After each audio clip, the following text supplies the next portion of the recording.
Super ചാർജറും turbo ചാർജറും എല്ലാം നമ്മൾക്ക് മാറ്റിവെക്കാം. എന്നിട്ട് 2 4 സിലിണ്ടറുകളെ കുറിച്ച് പറയാം. രണ്ടും സൂപ്പർ ബൈക്കുകളാണ്. ഒന്ന് ജാപ്പനീസ് പെർഫെക്ഷനും മറ്റൊന്ന് ഇറ്റാലിയൻ എഞ്ചിനീയറിംഗ് മാർവലും. ഒരുവൻ കവാസാക്കി ZX 10R.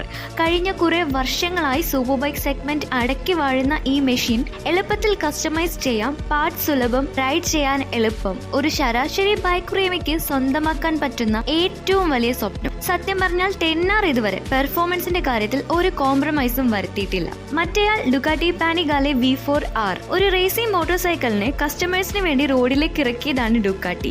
ഇതിന്റെ സൗണ്ട്, ഇതിന്റെ എഞ്ചിൻ, ഇതിന്റെ എക്സ്ക്ലൂസിവിറ്റി അതൊക്കെ വേറെ ലെവലാണ്. ഇവിടെ എളുപ്പത്തിൽ ഓടിക്കുക എന്നതിനേക്കാൾ പ്രാധാന്യം ഏറ്റവും വേഗത്തിൽ ഓടിക്കുക എന്നതാണ്. വിലയുടെ കാര്യം പറയുമ്പോൾ 3 കവാസാക്കി വാങ്ങുന്ന പൈസ കൊടുത്താൽ ചിലപ്പോൾ ഒരു ഡുക്കാട്ടി കിട്ടിയെന്ന് വരില്ല. അതുകൊണ്ട് തന്നെ പലരും ചോദിക്കും, ഡുക്കാട്ടി വെറും ഹൈപ്പ് അല്ലേ എന്ന്. ചില ബൈക്കുകൾ അങ്ങനെയാണ്. അതിന് ഹൈപ്പ് കൊടുക്കണം എന്നൊന്നില്ല, അത് സ്വയം സംസാരിക്കും. റേസ് ട്രാക്കിലെ ലാപ്പ് ടൈമുകൾ പറയും ആരാണ് മികച്ചതെന്ന്. സ്ട്രീറ്റ് റൈഡിങ്ങിന് കവാസാക്കി ബെസ്റ്റ് ആയിരിക്കാം, പക്ഷെ പ്യോർ റേസിംഗിന് ഡുക്കാട്ടിയെ തോൽപ്പിക്കാൻ വേറെ ബൈക്കുകൾ ഉണ്ടാവില്ല. അതുകൊണ്ട് തർക്കിക്കേണ്ട. നിങ്ങൾക്ക് വേണ്ടത് വിശ്വസ്തനായ ഒരു പോരാളിയെ ആണോ അതോ അവിശ്വസനീയമായ വേഗതയുടെ ഒരു യങ് കിങ്ങിനെയാണോ?